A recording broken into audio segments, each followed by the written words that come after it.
Ed, you're a big favourite with fans who watch Ringside, who watch Sky Boxing on Saturdays.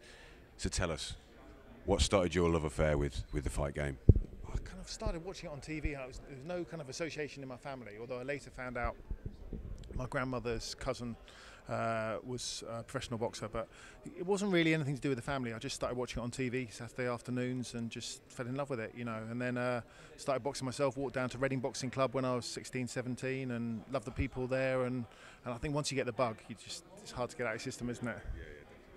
Yeah, is it two professional fights you had, or just the one?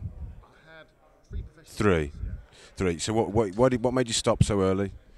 Because I wasn't really very good. It's just I'd like to think I'm quite analytical and realised pretty soon that I wasn't really very good. So when I was at Reading, I used to get beaten up every day by a pro down there called Adrian Riley. He was the first guy I ever sparred with. And Michael Sprott used to come in there. He was just like a big boned kid. And if you're not even the best in your own gym, then you've got to be quite realistic about how far you can go. And when I moved to London to go to university, I was boxing at Battersea Boxing Club, and Howard Eastman beat me up every day. A guy called Dave Cranston who did a couple of pro fights. Cham Juve, who fought for the British, I think, lightweight title.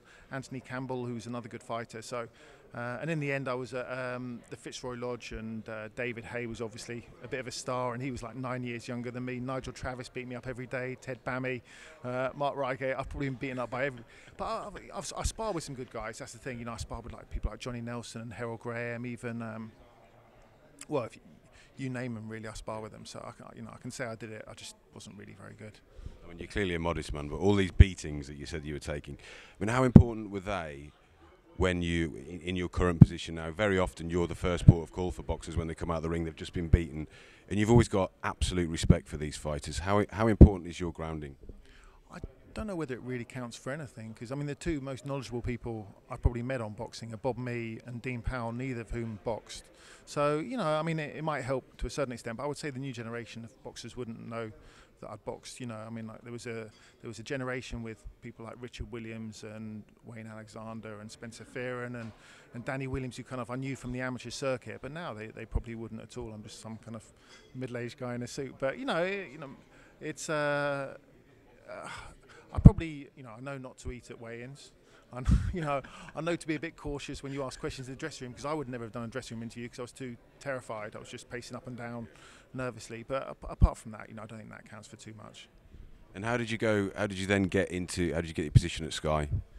So what happened, that's kind of a convoluted story, but the simplification is that basically I was at university, and through a friend I did some work for Frank Maloney, working on the Lewis Bruno fight, just doing work experience, cutting out press cuttings and putting them in files, making cups of tea, and seemed to get on quite well there. They could tell I was a bit of an anorak with the boxing.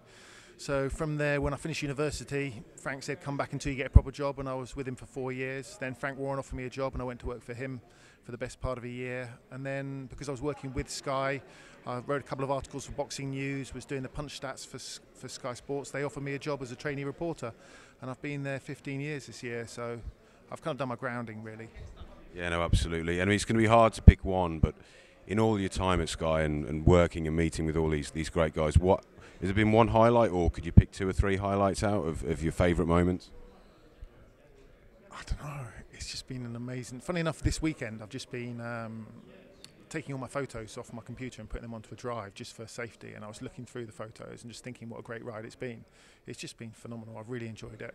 The 2 best trips I've had, probably when I was working for Frank Maloney, going to Uganda with Justin Duca a couple of times, going to Russia to work in the corner with Julius Francis a few years ago when he fought in Saratov against Nikolai Kalpin. That was just a real adventure, like it's about 8-hour train journey covered in cockroaches, going from Moscow to Saratov.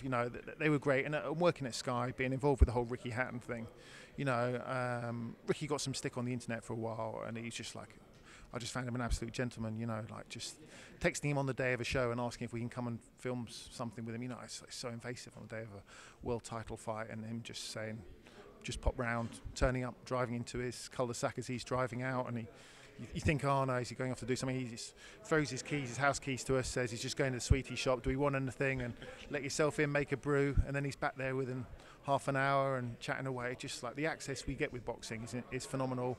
The boxers themselves are great guys, like almost 100% of them are wonderful people, so we get great access, and you know, just to be a small part of all that and see people from when they first turn pro to winning world titles is, you know, we're privileged. One last question. Are you happy that this is a path you took rather than inside the ropes? Oh, yeah. I mean, you know, I think you've either got to be very, very good at boxing or know your limitations. And I knew my limitations. So when I turned pro, it was to have one pro fight, and I won it. And then a year later, my license was up for renewal, and I've been out smoking and drinking and making up for lost time. And so I just thought I'd have one more, and I got beat.